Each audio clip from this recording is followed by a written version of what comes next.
Բարի երեկո, դուք դիտում եք բացահարթակ, այսօր իմ հյուրը անվտանգային քաղաքականության հետազոտական կենտրոնի փորձագետ Ռոբերտ Ղևոնդյանն է, բարև ձեզ։ Բարև ձեզ։ Եվ այսպես վերջին 1 ամսում Միացյալ Նահանգների նախագահը, եթե չեմ սխալվում, մոտ 3 անգամ տարբեր ելույթներում, հայտարարություններում կարևոր համարեց TRIP նախագիծը։ Ինչ ենք մենք անում այդ ուղղությամբ, պարոն Ղևոնդյան, եւ ես հիշում եմ, որ մեր նախորդ հանդիպումներից մեկի ժամանակ դուք ասացիք, որ մարդիկ ուզում են ինչ-որ տեսանելի աշխատանք տեսնեն այս առնչությամբ։ Հիմա մենք ինչ ենք անում, որ փուլում ենք։ Ցավոք սրտի դեռ չկա այդ տեսանելի աշխատանքը, թեև հայտարարություններ, խոսակցություններ բավական շատ կան, բայց այդ հայտարարությունները, խոսակցությունները աշխատանք դեռ չեն դարձել։ Եվ աշխատանք ասելով ես նկատի չունեմ, օրինակ պլանավորումը միայն կամ հայ-ամերիկյան համատեղ հետագա բանակցությունների արդյունքների հրապարակումը եւ այլն, առաջին հերթին շատ կարեւոր է որ գետնի վրա մարդիկ տեսնեն որ ինչ-որ շինարարություն է գնում։ Պարտադիր չէ որ այդ շինարարությունը լինի հենց երկաթուղային գծերի կառուցում, այդ շինարարությունը կարող է լինել օրինակ հողերի նախապատրաստում, կարող է լինել ինչ-որ մեքենաների շարժ եւ այլն, որպեսզի մարդը, ով բնակվում է այդ հատվածներում կամ հարակից հատվածներում, տեսնի, որ ինչ-որ ավտոմեքենաներ են անցնում, ինչ-որ աշխատանքներ են իրականացվում, դա իր հետ բերելու է անվտանգության զգացում, դա իր հետ բերելու է լրջության զգացում այն գործընթացների, որոնք տեղ են ունենում, որովհետև մենք գիտենք, որ Հայաստանի Հանրապետությունում կա մի քաղաքական հատված, որը ակնհայտորեն ամեն ինչ սևացնելու, ամեն ինչ փչացնելու, ամեն ինչի նշանակությունը նսեմացնելու քաղաքականություն է տանում եւ նրանց փաստարկներին հակափաստարկներ բերել կարելի է միայն աշխատանքի միջոցով։ Ինչքան ուզում ես հայտարարի, հայտարարությունը հայտարարության դեմ է ստացվում, իսկ աշխատանքը արդեն ծանրակշիռ հանգամանք կարող է լինել։ Ցավոք սրտի այս պայմանությամբ դեռևս մենք աշխատանքային մասին չենք անցել։ Եվ այդ ի վնաս մեզ է, կարծում եք, որ այսինքն մենք բավարարվում ենք, այսպես ասած, միայն հայտարարություններ անելով եւ ոչ թե ինչ-որ աշխատանքներ ցույց տալով կամ սկսելով։ Տեսեք, մեզ ասելով, եթե նկատի ունեք Հայաստանի Հանրապետությանը, ապա իսկապես դա ի վնաս Հայաստանի Հանրապետության է, որովհետեւ մարդկանց այդ էմոցիոնալ վիճակը, անվտանգության զգացումը չունենալը, գործի նկատմամբ ոչ բավարար հավատ ընծայելը ակնհայտորեն բերում է մարդկանց կողմից որոշակի վարքագծի։ Մյուս կողմից, եթե ուշադրություն դարձնենք իշխանության շահերին, ապա իշխանության շահերից եւս չի բխում, որ մարդիկ չունենան այդ անվտանգության զգացումը եւ այլն, ինչի մասին որ ես ասացի, որովհետեւ մենք ընտրությունների նախաշեմին ենք եւ ընտրությունների ժամանակ արդեն իշխանությունը հայտարարել է, որ նորից Հայաստանի ժողովրդից խնդրելու է մանդատի երկարաձգում 5 տարով։ Իսկ լավագույն փաստարկը առայն, որ մանդատը պետք է տալ այդ քաղաքական ուժին, կարող է լինել այդ քաղաքական ուժի կողմից աշխատանքների սկսումը։ Այս դեպքում ինչու է Միացյալ Նահանգները եւ անձամբ նախագահ Թրամփը այդպես հետաքրքրված, այդպես կարևորում եւ TRIP նախագիծը եւ առհասարակ հետաքրքրությունը Հայաստանի նկատմամբ։ Միացյալ Նահանգների նախագահը շատ պրակտիկ քաղաքական գործիչ է, թեև մենք տեսնում ենք, որ բազմաթիվ դեպքերում կան վայրիվերումներ նրա քաղաքական ճաշակի մեջ նույնիսկ ես չնշեմ ոչ միայն գործողությունները, այլ նաև ճաշակը եւ կարող է նա մի օր մի բան գովերքել, հաջորդ օրը փնովել եւ գովերքել մեկ այլ բան, բայց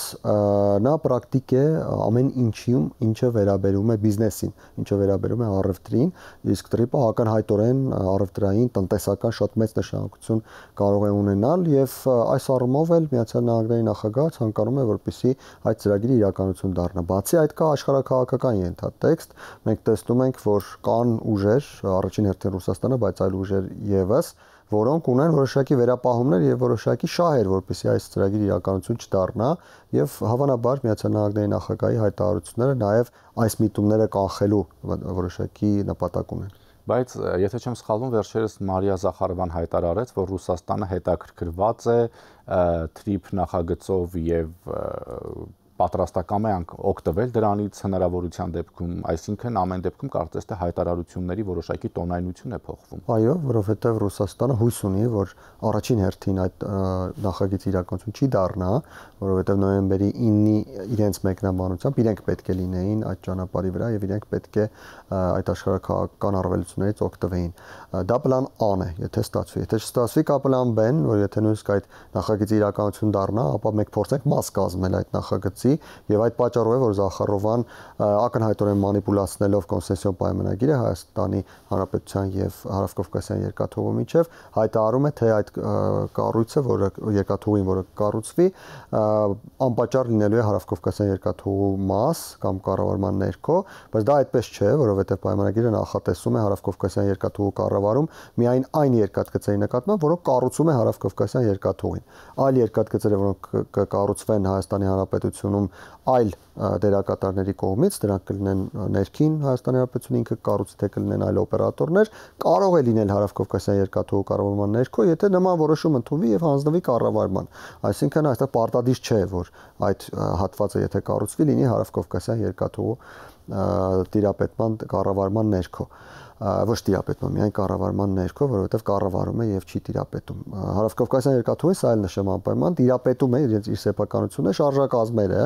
եւ սա նշանակում է, որ կարող է մեկ այլ դեպքում, որ Մարիա Զախարովան հավանաբար նկատի է ունեցել, կարող է այդտեղով անցնող գնացքները լինեն Հարավկովկասյան երկաթուղունը,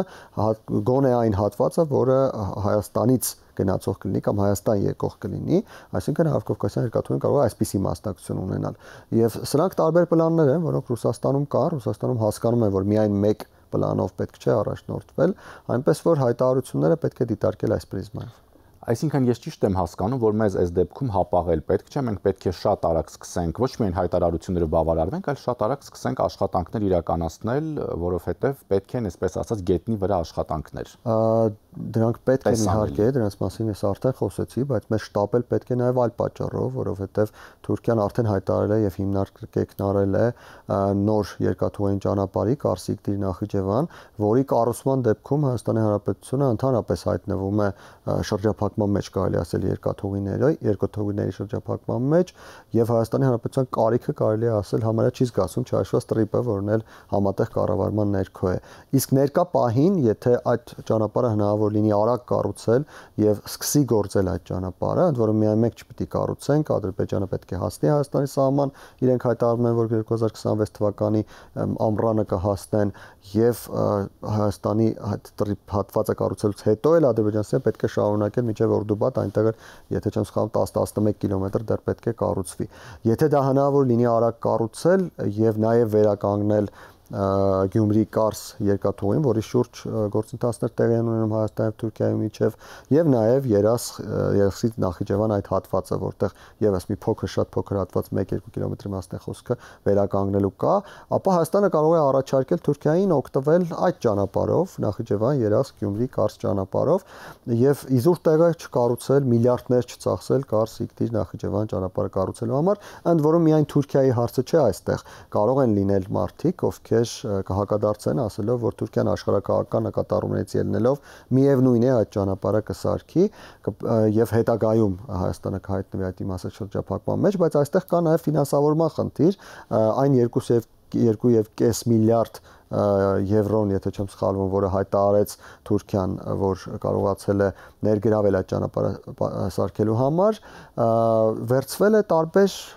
դերակատարներից, որոնք Թուրքիայի հետ այդպես էական առնչություն չունեն։ Մեկը Ասիայի զարգացման բանկն է, մյուսը, եթե չեմ սխալվում, Ճապոնիայի բանկերից մեկն է եւ այլն, եւ նրանց հետ կարելի է աշխատել, ներկայացնել, որ ահա մենք ունենք ճանապարհը գործում է, ճանապարհը կարելի է օգտագործել եւ նույնիսկ Հայաստանը կարող է որոշակի առավելություններ տալ այդ ճանապարհով անցնելու դեպքում, գների նվազեցում եւ այլն, այս դեպքում կարող է Թուրքիան ուղղակի այդ ֆինանսավորումը չունենալ, որպեսզի այդ ճանապարհը կառուցի եւ ոչ միայն աշխարհակահաղական նկատառումները հաշվի առնվեն։ Ամեն դեպքում նկատելի է, չէ, որ վերջին этаպում կարծես թե Ադրբեջանն էլ խոսույթը փոխում է այս ճանապարհի վերաբերյալ ժամանակին Զանգեզուրի միջանցք ասելով էին, ամենտեղ Զանգեզուրի միջանցքին շեշտում, վերջին этаպում կարծես թե սկսել է խոսույթը փոխվել եւ այսօր էլ են նրանք Զանգեզուրի միջանցք ասում եւ նրանք ամեն ինչ կարող են ասել, դրանից էությունը չի փոխվում, ընդ որում ես մի միտում եմ նկատել վերջին օրերին, հատկապես Ալիևի մակում ելույթի համատեքստում, այն որ նրանք փորձում են Զանգեզուրի միջանցք անվանել ամբողջ ճանապարհը բացառությամբ Հայաստանում անցնող այդ 42 կիլոմետրի եւ փաստացի հայտարարում են, որ այդ 42 կիլոմետր Տրամպի ուղին դա մեծ Զանգեզուրի միջանցքի մի փոքր հատվածն է եւ այստեղ մենք ընդհանրապես ոչինչ անել չենք կարող, որովհետեւ եթե մարդիկ իրենց տարածքով անցնող ճանապարհի անունը դնում են Զանգեզուրի միջանցք, ապա Հայաստանի Հանրապետությունը ինչ գործ ունի իրենց տարածքով անցնող ճանապարհի հետ, թեև Ալիևը այստեղ ակնհայտորեն մանիպուլացնում է, փորձելով այդ Զանգեզուրի միջանցք խոսույթը նաեւ ներբեռնել Հայաստանի ներքին դաշտ եւ այսպիսով Հայաստանի նկատմամբ ազդեցությունները ավելացնել, բայց նորից եկեք ուշադրություն դարձնենք, որ խնդիրը բովանդակությունն է։ Եթե կա Հայաստանի իրավազորությունը, ինքնիշխանությունը, եթե Հայաստանի տարածքում Հայաստանի օրենքներն են գործելու, անցումը տեղի ունենալու Հայաստանի, բայց տվյալ դեպքում ոչ միայն Հայաստանի, այլ նաեւ ԵՏՄ օրենսդրությանը համապատասխան, ապա թող դրա ունեն ինչ ուզում են դնեն Բաքվում կամ Անկարայում, դրանից էությունը չի փոխվի։ Ալիևի ելույթից մի այսպիսի հատված էր 2020 թվականի նոյեմբերի 10-ը պատմության մեջ մտավ որպես Հայաստանի կապիտուլյացիա եւ Ադրբեջանի տարածքային ամբողջականության վերականգնման օր գրեթե 30 տարվա օկուպացիայից հետո։ Սա էլի մակում նրա հայտարարությունից մի փոքր հատված է։ Արդյոք այստեղ կարելի արդեն մեկ այնպիսի հայտարարություն արդյոք իրարամերժ այդ հայտարարությունները կառուցողական են խաղաղության գնալու ճանապարհին։ Ես չեմ կարծում, որ այդ հայտարարությունները մեկը մյուսին հակասում են, Ալիևը ունի մեկ գիծ եւ այդ գծով շարունակում է շարժվել, այդ գիծն այն է, որ նրանք Հայաստանին հաղթել են, ինչքան էլ որ Հայաստանում եւ նախկին եւ ներկա իշխանությունների շատ ներկայացուցիչներ հայտարարում են, թե Արցախի խնդիրը իրավունքների հարցեր եւ այլն, որովհետեւ մեկը լուրջ չի ընդունում այդ հայտարարությունները, Հայաստանի սահմաններից դուրս իհարկե, որովհետեւ մեկը լուրջ չի ընդունում այդ հայտարարությունները եւ բոլորի համար դա տարածքային վեճ էր, գոնե իր տրամաբանության մեջ եւ հետեւաբար, քանի որ այդ տարածքային վեճի արդյունքում վեճի հանգուցալուծման արդյունքում Ադրբեջանը կարողացել է տիրապետել Արցախին, թեև մենք նշում ենք, որ օկուպացված է, բայց իրենք հայտարարում են, որ ազատագրված է, ապա ստացվում է, որ Հայաստանի Հանրապետությունը պարտվել է։ Իհարկե մենք դրա հետ համաձայն չենք, մենք պետք է պարտադիր պետք է շարունակենք աշխատել այս խոսույթը փոխելու համար, մենք պետք է շարունակենք աշխարհին ցույց տալ, որ Հայաստանի Հանրապետությունը ոչինչ չի պարտվել, Հայաստանի Հանրապետությունը կապիտուլյացիայի չի ենթարկվել, ադրբեջանցիները Հայաստանին չեն պարտադրել կապիտուլյացիոն ակտ, ստորագրել կապիտուլյացիոն ակտի տրամաբանություն լրիվ այլ է եւ այլն, ինչը ես կարծում եմ իրականություն է եւ իրավական եւ քաղաքական առումով եւ նաեւ այն, որ կա TRIP-ը, որը բացառապես հայ-ամերիկյան նախագիծ է եւ այն կարող է օգտագործել Ադրբեջանը բացառապես հայ-ամերիկյան նախագծից օգտվելու եւ դրա դիմաց վճարելու պայմանով, այստեղ շատ են ծանրակշիռ փաստերը, որ իրականությունը մեր կողմն է, որ այդտեղ կապիտուլյացիայի մասին խոսք չկա, որ այդտեղ Հայաստանի Հանրապետությունը իհարկե խնդիրներ ունեցել է, բայց դա չի նշանակում, որ Հայաստանի Հանրապետությունն է պարտվել, Ադրբեջանը հաղթել է Արցախին եւ օկուպացրել է Արցախը, իսկ Արցախը առանձին պետություն էր գոնե ինքը հռչակված, ինչը ես կարծում եմ երկար ժամանակի տարիների խնդիր է, կարող է նույնիսկ տասնամյակների խնդիր է, այս պահին մենք պետք է կենտրոնանանք այն ծրագրերի վրա, որոնք գոյություն ունեն, փորձենք այդ ծրագրերը իրականացնել, իսկ Ալիևը ինչ ուզում է թող խոսի, ինչ ուզում է թող ասի, մենք ինչպես ասացի, ուշադրություն կդարձնենք եւ կարեւոր է, որ դարձնենք բացառապես բովանդակությանը, թե ինչպես ենք կարողանում այս իրավիճակում Հայաստանի Հանրապետության շահերը պաշտպանել։ Տեսեք, շատ կարևորվում է TRIP-ը, շատ քաղաքագետներ դա համարում են պատմական, բայց ամեն դեպքում մենք ունենք ընդդիմության մի հատված, որը դա համարում է հակապետական փաստաթուղթ, իսկ Հայաստանի Հանրապետության առաջին նախագահը ընդգծել է, որ Ռուսաստանի ներկայությունն Անդրկովկասում հույժ անհրաժեշտություն եւ պատմությամբ հաստատված իրողություն Հայաստանի ազնիվ եւ հուսալի բարեկամների ցանկը թվարկելիս Լևոն Տեր-Պետրոսյանը հենց առաջինը նշել է Ռուսաստանը։ Լևոն Տեր-Պետրոսյանը վերջին ժամանակներում անընդհատ խոսում է Ռուսաստանի շահերից եւ ամբողջապես գնացել է ընդդիմադիր դաշտ, ընդ որում ընդդիմադիր դաշտի այն հատված, որը ակնհայտորեն ռուսամետ է ներկայանում, ես նշեմ, որ ռուսամետ դաշտում էլ կան, հենց ռուսամետ դաշտում կան որոշակի մակարդակներ, Լևոն Տեր-Պետրոսյանը ցավալիորեն համալրել է այն ամենաբարձր ռուսամետության մակարդակը, որտեղ Հայաստանի շահերը ընդհանրապես չեն կարևորվում եւ կարևոր է միայն Ռուսաստանի շահերը։ Մինչ վերջերս այդ դաշտի ամենակարկառուն ներկայացուցիչը Ռոբերտ Քոչարյանն էր, բայց այսօր արդեն Լևոն Տեր-Պետրոսյանը եւս վիճարկում է Ռոբերտ Քոչարյանի հետ այդ տիտղոսը Հայաստանում լինել այնքան ռուսամետ, որ Հայաստանի շահերը կարևոր չլինեն։ Եվ այս առումով ի պատիվ որոշակի առումով Սերժ Սարգսյանը պետք է նշել, որ Սերժ Սարգսյանը թեև ինքն է ռուսամետ դաշտի ներկայացուցիչ է, բայց որոշ դեպքեր դեպքերում որոշ հարցերում Հայաստանի շահերը այնուամենայնիվ իր համար կարևորվում են։ Այն դեպքում, որ փաստացի Ռոբերտ Քոչարյանի, Լևոն Տեր-Պետրոսյանի համար Հայաստանի շահերը ընդհանրապես նշանակություն չունեն։ Մյուս կողմից պետք է նշել, որ այն հատվածը, որը խոսում է Ռուսաստանի շահերից, այն հատվածը, այդ թվում նաև Սերժ Սարգսյանը եւ իր կողմնակիցները, ովքեր Հայաստանում Ռուսաստանի ներկայության ջատագովներ են, նրանք ակնհայտորեն մանիպուլացնում են քաղաքական գործընթացները եւ այդ մանիպուլյացիայի արդյունքում հույս ունեն անձնական շահեր իրացնել, հույս ունեն հետագա ինչ-ինչ զարգացումներում իրենց տեղն ու դերը որոշակիորեն վերադարձնել Հայաստանի Հանրապետությունում, օրինակ նույն իմպիչմենտի գործընթացեր ընթանում օրեր առաջ, նույն իմպիչմենտի գործընթացների հետ կապված հարցում լսումներ էին կազմակերպել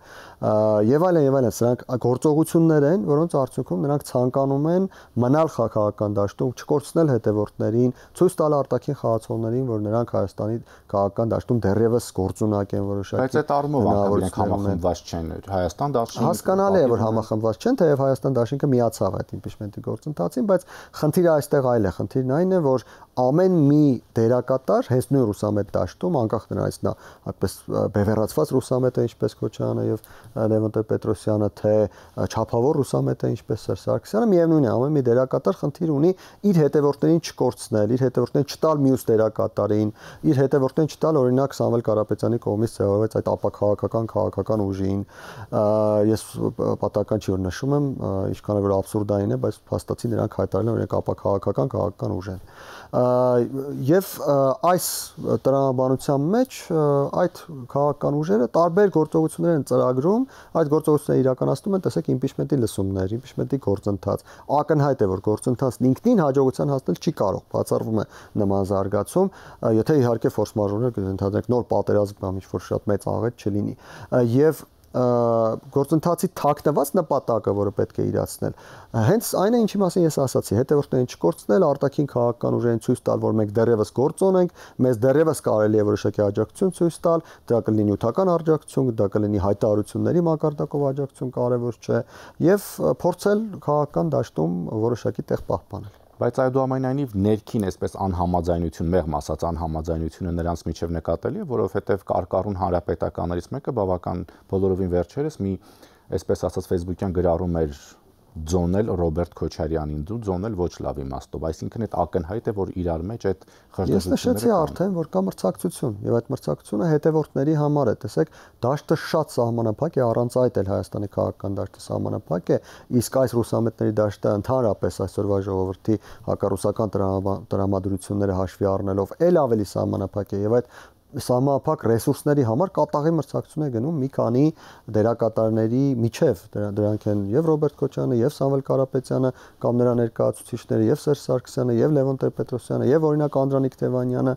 եւ Միհրան Պողոսյանը Ռուսաստանից, Արշակ Կարապետյանը, այսինքն բազմաթիվ դերակատարներ կան, որոնք մրցակցում են, երբեմն նաև համագործակցում են, որտեղ որ հնարավոր է, որտեղ որ իրենց շահերը համընկնում են։ Օրինակ, ես կարծում եմ, որ ընտրություններից առաջ շատ մեծ հավանականություն կա Սամվել Կարապետյանի եւ Ռոբերտ Քոչարյանի թիմերի համագործակցության։ Այսինքն կան նաև իրավիճակներ, որտեղ նրանք կարող են համագործակցել ոչ միայն ընդդեմ Հայաստանի իշխանությունների, այլ նաև ընդդեմ իրենց դաշտի մյուս քաղաքական ուժերի։ Այնպես որ այդ մրցակցությունը իրականություն է այսօր։ Եվ այսպեսի մի հարց էլ Բաքվի դատարանում Ղարաբաղի գերեվարված նախկին ղեկավարների միջնորդությունը Հայաստանի վարչապետին ու արտգործնախարարին հարցաքննելու մասին մեր շատ քաղաքական գործիչներ քննադատեցին, ասելով, որ դա աններելի հարված է մեր պետականությանը։ Իհարկե աններելի հարված է, դա ոչ միայն աններելի հարված է մեր պետականությանը, դա դավաճանություն է։ Այն մարդիկ, ովքեր ի պաշտոնե բարոյական նկատառումներով պետք է ընդհանրապես Բաքվի դատարանում չհայտնվեն եւ ամեն ինչ պետք է անեին, ընդհանուր միջև կյանքից հրաժարվել է, որպեսզի Բաքվի դատարաններում չհայտնվեն, եթե ես որպես ընդամենը հայոց բանակի զինվորներից մեկը ունեի ինձ մոտ պահված հատուկ փամփուշտ այդ նպատակի համար, ես կարծում եմ նրանք էլ պետք է որ նման մի բան ունենային, բայց եկեք մի կողմ թողնենք, մարդկանց համար կարող է կյանքը թանկ լինել եւ նրանք այնքան էլ չհետևեն բարոյական նորմերին, բայց դրանից հետո հայտարարել, թե հրավիրում են Բաքվում հարցաքննության Հայաստանի ղեկավարներին, սա էլ ավելի եւ շատ ավելի խորը անբարոյականություն է, չեմ վախենա այդ բառից եւ դավաճանություն է հայրենիքի նկատմամբ։ Շնորհակալություն։ Հիշեցնեմ իմ հյուրը անվտանգային քաղաքականության հետազոտական կենտրոնի փորձագետ Ռոբերտ Ղևոնդյանը, շնորհակալություն ուշադրության համար, հաջողություն։ Շնորհակալություն։